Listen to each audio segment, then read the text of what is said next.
కల్లగచెర్ల దాడి కేసులో నిందితులకు ఊరట. ఈ కేసులో మాజీ ఎమ్మెల్యే పట్నం నరేందర్ రెడ్డితో పాటు మరో 24 మందికి నాంపల్లి కోర్టు బెయిల్ మంజూరు చేస్తూ ఉత్తర్వులు జారీ చేసింది. నిందితులు రేపు జైలు నుంచి విడుదల కానున్నారు. అయితే ఇదే కేసులో A2 సురేష్ కు మాత్రం బెయిల్ ఇచ్చేందుకు కోర్టు నిరాకరించింది. ఇదే విషయానికి సంబంధించిన మరిన్ని వివరాలని మా ప్రతినిధి సురేష్ అందిస్తారు. లఘుచెర్ల దాడి ఘటనలో రిమాండ్లో ఉన్న రైతులందరికీ కూడా నాంపల్లి కోర్టు బెయిల్ మంజూరు చేయడం జరిగింది. అందులో 27 మందిలో 24 మందికి బెయిల్ మంజూరు చేశారు. మరో ఇద్దరికి బెయిల్ పెండింగ్లో ఉందని చెప్పేసి కూడా న్యాయవాదులు చెప్తున్నారు. మనతో పాటు ప్రస్తుతం బీఆర్ఎస్ లీగల్ సెల్ అడ్వకేట్స్ ఉన్నారు. ఒకసారి మాట్లాడదాం. చెప్పండి లక్ష్మణ్ గారు, ఎలాంటి ఆర్గ్యుమెంట్స్ వినిపించారు, ఏ బేస్ మీద బెయిల్ ఇచ్చారు? ఇక్కడ క్లియర్గా ఏదైతే లగచెర్లలో పబ్లిక్ మీటింగ్ అయితే అరేంజ్ చేసిన కలెక్టర్ గారు ఉన్నారో అందులో క్లియర్గా ఎఫ్ఐఆర్ నెంబర్ 153లో రైతులు అటాక్ చేశారని చెప్పడానికి ఎలాంటి ఆధారాలు కావచ్చు, డాక్యుమెంటరీ ఎవిడెన్స్ కావచ్చు, కన్సర్న్ ఇన్వెస్టిగేషన్ అధికారి సబ్మిట్ చేయలేదు. అందులో క్లియర్గా పబ్లిక్ ప్రాపర్టీ డ్యామేజ్ అయినట్టు, అంటే అరెస్ట్ అయిన రైతులే ఆ ప్రాపర్టీని డ్యామేజ్ చేసినట్టు ఎలాంటి ఆధారాలు లేవు. వాళ్ళు కోర్టులో ప్రొడ్యూస్ చేసినటువంటి ఎలాంటి డాక్యుమెంటరీ ఎవిడెన్స్ ఉందో, ప్రొడ్యూస్ చేసిన డాక్యుమెంట్లో ఉన్న పర్సన్స్ ఎవరైతే ఉన్నారో ఇప్పటివరకు వాళ్ళని అరెస్ట్ చేయలేదు. వాళ్ళు ఎవరు, అన్సోషల్ ఎలిమెంట్స్ ఎవరు అనేది ఇప్పటివరకు ఇన్వెస్టిగేషన్ చేయలేదు. ఆ ఇష్యూలో కూడా మేము కోర్టు దృష్టికి తీసుకెళ్లడం జరిగింది. అదేవిధంగా 307 అంటే అటెంప్ట్ మర్డర్ కేసు అనేది అటెంప్ట్ చేసి రైతులే, ఈ అరెస్ట్ అయిన రైతులే కన్సల్ట్ కలెక్టర్ గారు కావచ్చు, డిఎస్పీ వీళ్ళ అటాక్ చేసినట్టు, వాళ్ళని గ్రీవియస్ ఇంజురీ అయ్యేలాగా కొట్టినట్టు ఎలాంటి ఆధారాలు లేవు. ఈ సెక్షన్ కూడా వాళ్ళకి అట్రాక్ట్ కాదు.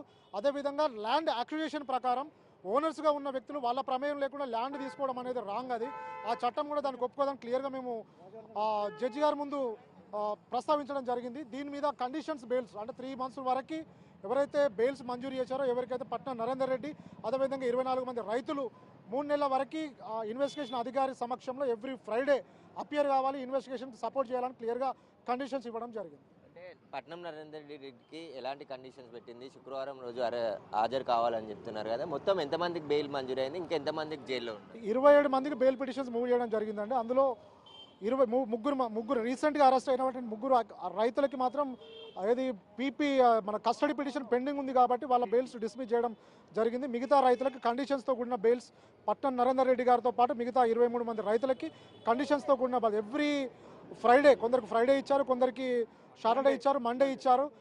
ఆ డేస్లో అంటే కోర్టు ఇచ్చిన కండిషన్స్ ఏమన్నా కండిషన్స్ ప్రకారం ఆ డేస్లో 3 months వరకు ఛార్జ్ షీట్ ఫైల్ చేసే వరకు ఎస్హెచ్ఓ గారి సమక్షంలో అపియర్ కావాలని ఆర్డర్ ఇవ్వడం జరిగింది. మరో అడ్వకేట్ ఉన్నాడు, మాట్లాడదాం. లోపల ఎలాంటి ఆర్గ్యుమెంట్ జరిగాయి, మీరు ఎట్లాంటి ఆర్గ్యుమెంట్స్ అంటే మొత్తం మేము జరిగిన బాధలన్నీ కూడా కోర్టు వారికి విన్నవించడం జరిగింది. కోర్టు వారి న్యాయం అని తెలిసి ఈరోజు బెయిల్ ఇవ్వడం జరిగింది. అవేంటి అంటే రైతులకు అన్యాయంగా భూములు గుంజుకున్నారని నిర్ధారణ అయింది. ఎందుకంటే ప్రభుత్వం వారే ఆ ఫార్మసిటీని ఈ అన్యాయం అంతా మీడియాలు సంఘాలన్నీ కూడా హెచ్ఆర్సి, ఎస్సీ, బీసీ సంఘాలన్నీ కూడా ఇట్లా వ్యతిరేకిస్తున్న తరుణంలో ప్రభుత్వం వారే గుర్తించి ఇది అన్యాయం జరిగిందని చెప్పి ఫార్మసిటీనే విరమించుకున్నారు.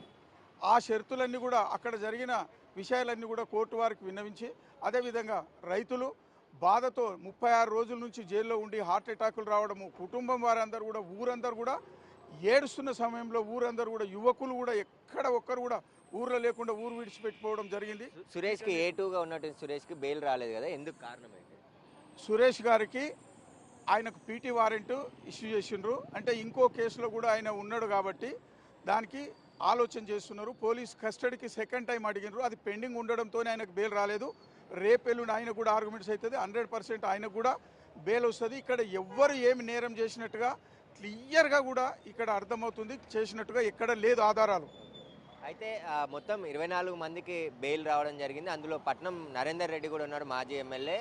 A2గా ఉన్నటువంటి సురేష్కి మాత్రం బెయిల్ రాలేదు. ఆయనకు సంబంధించి కస్టడీ పిటిషన్ పెండింగ్లో ఉంది కాబట్టి రేపు ఆర్గ్యుమెంట్స్ వినిపిస్తాం, ఆ తర్వాత అతనికి కూడా బెయిల్ వస్తుందని చెప్పేసి కూడా వాళ్ళ తరపు న్యాయవాదులు చెప్తున్నారు. కెమెరామెన్ సంతోష్తో సురేష్, బిగ్ టీవీ.